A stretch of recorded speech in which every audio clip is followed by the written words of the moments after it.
Greetings, comrades.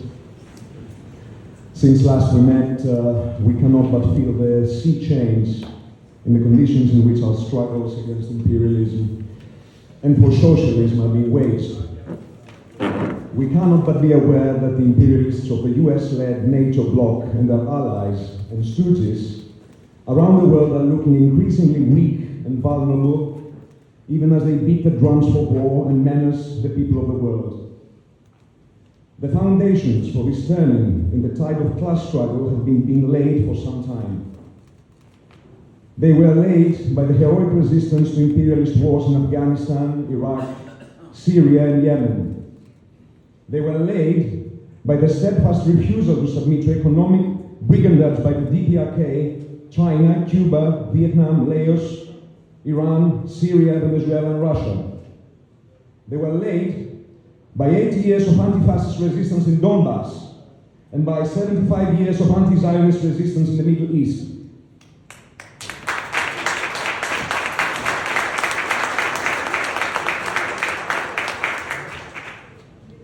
They were laid by the rapid advance in development levels in the People's Republic of China, which has set itself the target of becoming technologically independent by 2025. And they were laid by the deep crisis of the global capitalist economy, which has been inflicting wave after wave of austerity and war on the masses, particularly since the banking collapse of 2008.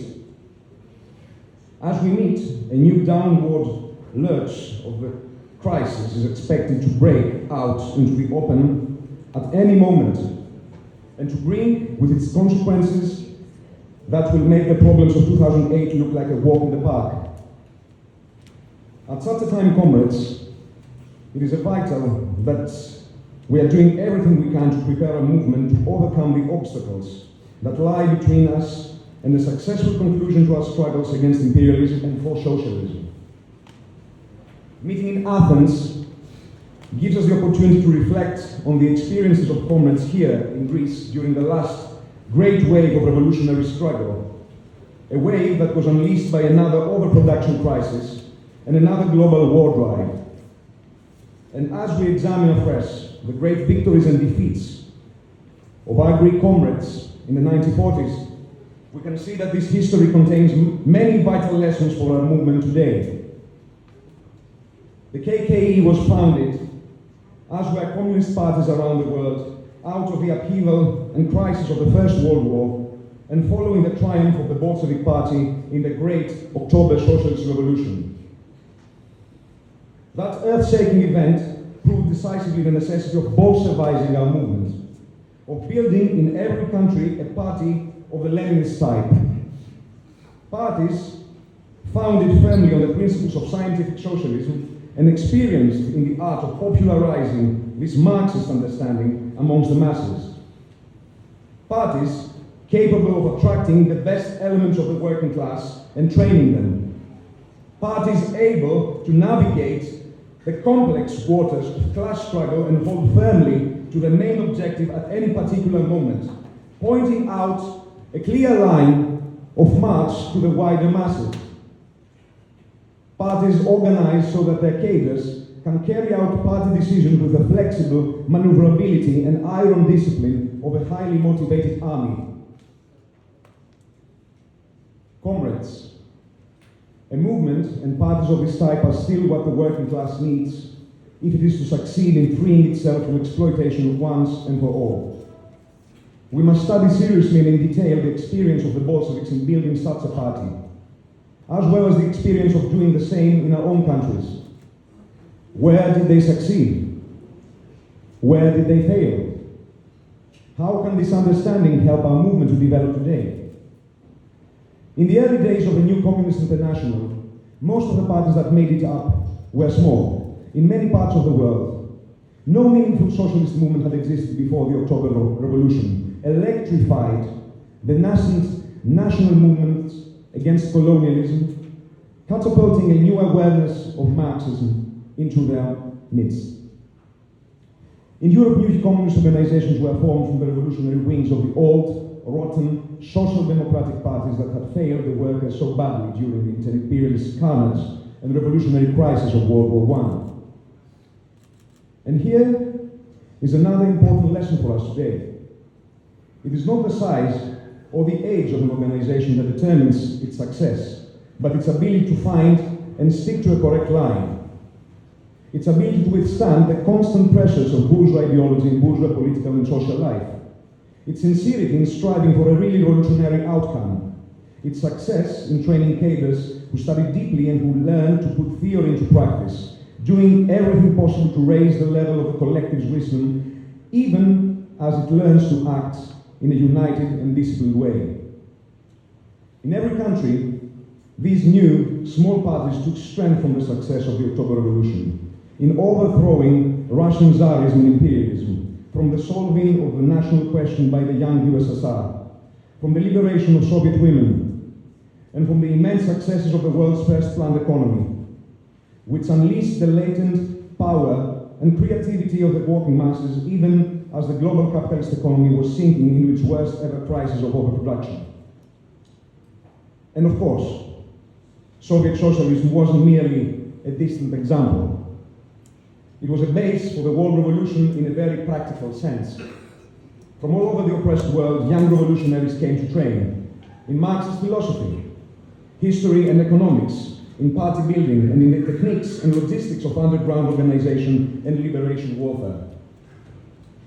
The great Greek communist leader Nikos Zachariadis is a case in point.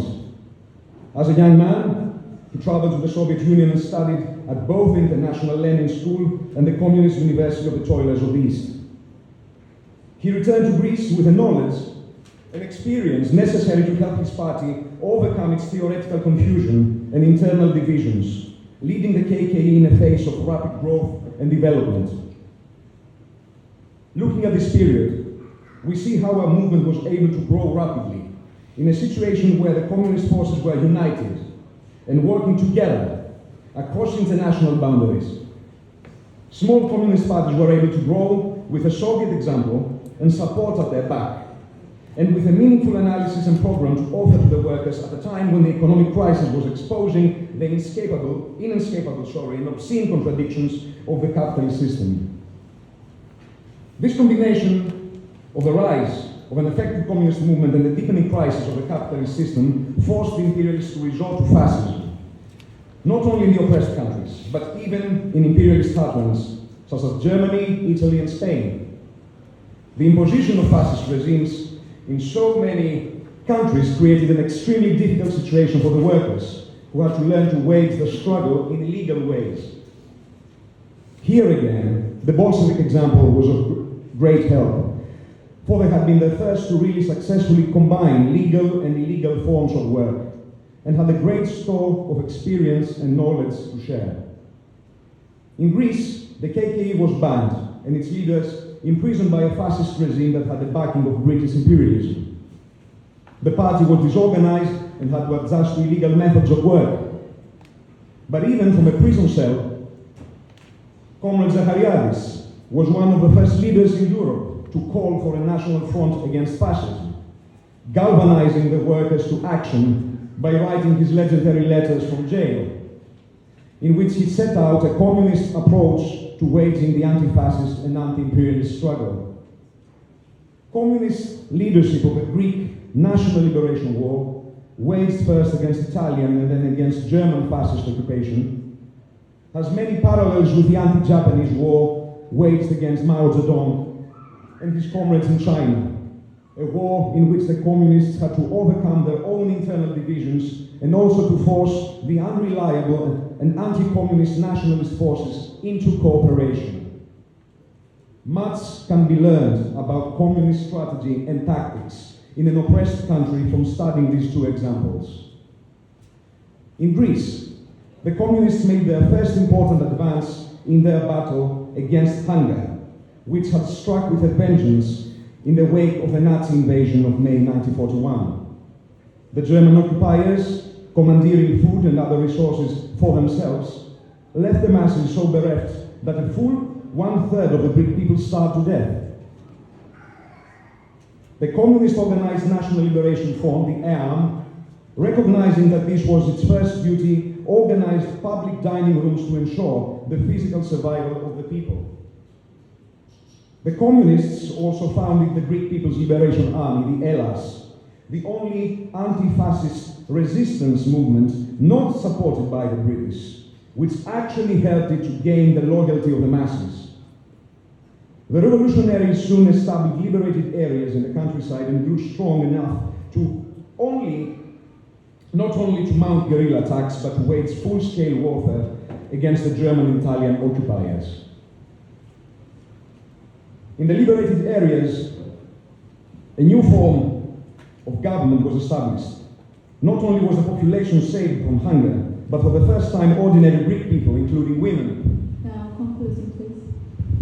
Yes, were involved in determining their everyday lives, and for the first time they could be involved in political life under the leadership of the Communist Party. This was the first time that women had been given the right to vote in Greece, and they would have to wait for 35 years to vote again. As in China, such activities immensely enhanced the reputation of the communists and won for them a huge and loyal following. The National Liberation Front grew to include 2 million members, 1/3 of the population, the biggest organization ever to have existed in Greece. Many lessons are encapsulated for communists in this history. We can see how, by mobilizing the broadest possible section of the masses behind the immediate slogans of anti-fascism, anti-imperialism, liberation, and self-determination, but without subordinating their communist program and outlook, the best possible conditions were created for connecting Marxism with the masses. With such a movement, it was possible for all those involved to learn quickly and from experience that the most steadfast, the most dependable friends of the people were the communists, since they worked with selfless discipline and were seeking nothing for themselves, only wishing to share the lot of the workers and to help them come to the understanding that the only permanent solution to their problems lay in replacing capitalist anarchy with planned socialist production. Of course, the Greek revolutionaries were helped enormously in these efforts by the example of Soviet socialism, whose light shone like a beacon across a world that seemed otherwise consumed by the darkness of imperialist fascism and war. The question of how the Greek Revolution came ultimately to fail, even when victory seemed firmly within its grasp, is one that is still debated today. Undoubtedly, the absence of the party's most experienced practical and theoretical leader in Dachau concentration camp for 4 years played its part. So too did the complex geopolitical situation in which the Greek partisans had essentially won their war against Nazi Germany before the war as a whole was over. The compromises reached with British imperialism, which was officially on the same side of the global anti-fascist alliance as the Greek partisans, but in practice had been a long-term sponsor of fascist and monarchist forces in the country, also proved catastrophic. The perfidious British took full advantage of the terms of peace, of the peace deal, to install a government of their own, choosing while breaking every one of the promises they had made to the revolutionary forces during negotiations. 40,000 English soldiers entered Athens, and they had no hesitation in using fascist security organizations, the security battalions, that had been set up by the Nazis to establish the authority of the new regime. Britain's role in attempting to crush the Greek Revolution was ruthless and bloody. It armed and directed the old monarcho-fascist organizations that were loyal to its interests, while bombing and starving working-class populations without hesitation, in particular during the 37-day Battle of Athens in December 1944. The release of Zachariadis from Dachau in 1945 returned him to Greece and restored him as General Secretary of the party. The armed struggle was organized once again, and elections organized by the British occupiers were boycotted, since it was clear that they would be neither free nor fair under such circumstances.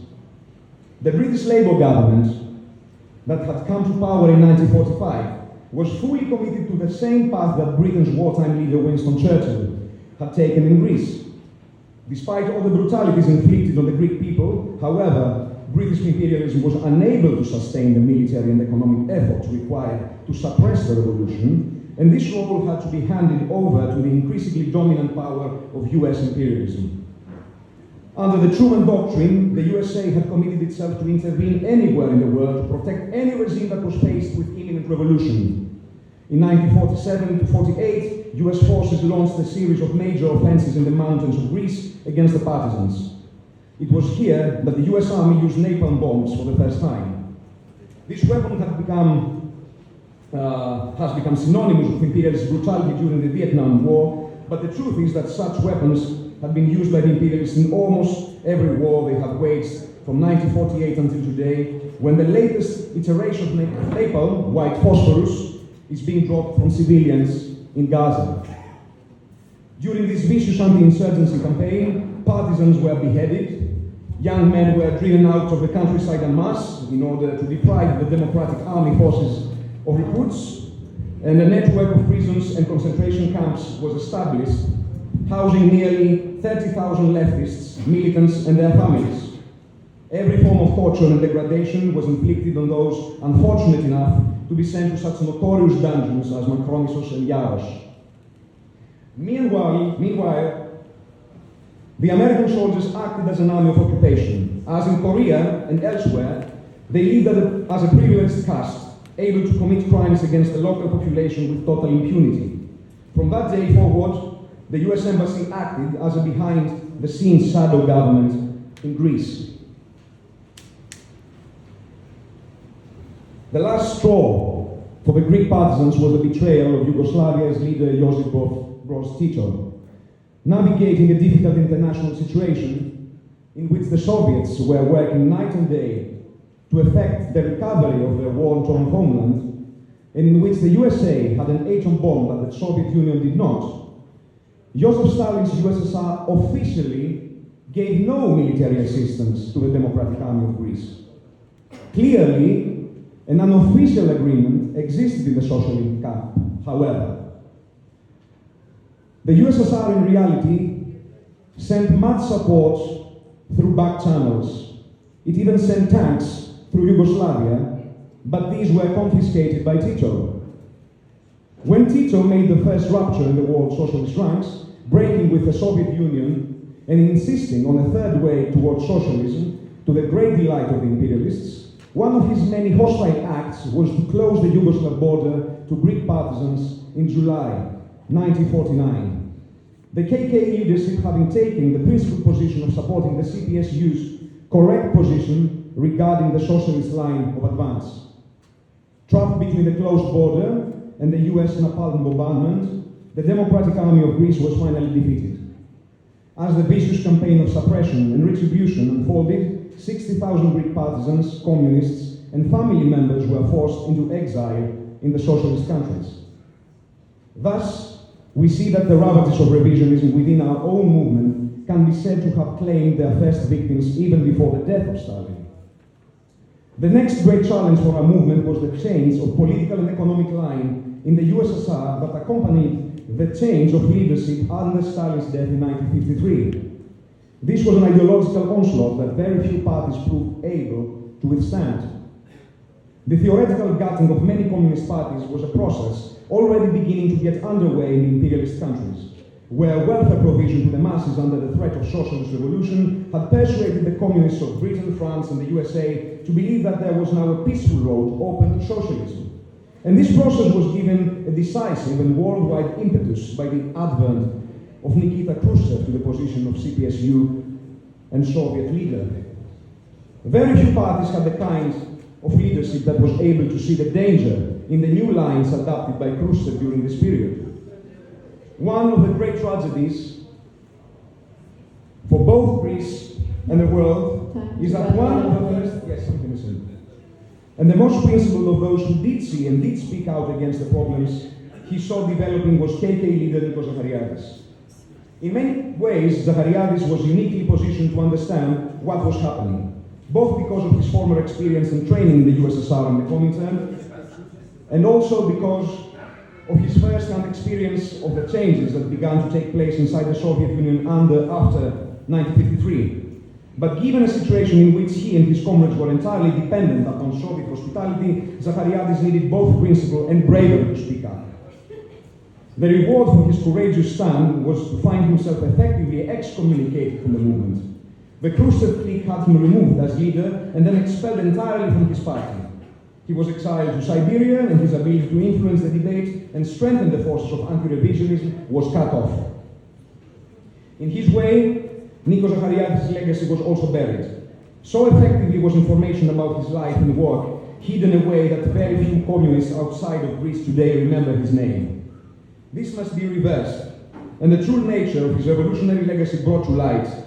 For his example, in standing up against opportunism and revisionism, no matter what the cost to himself, is one that must be followed by all those who sincerely work towards the defeat of capitalism and imperialism.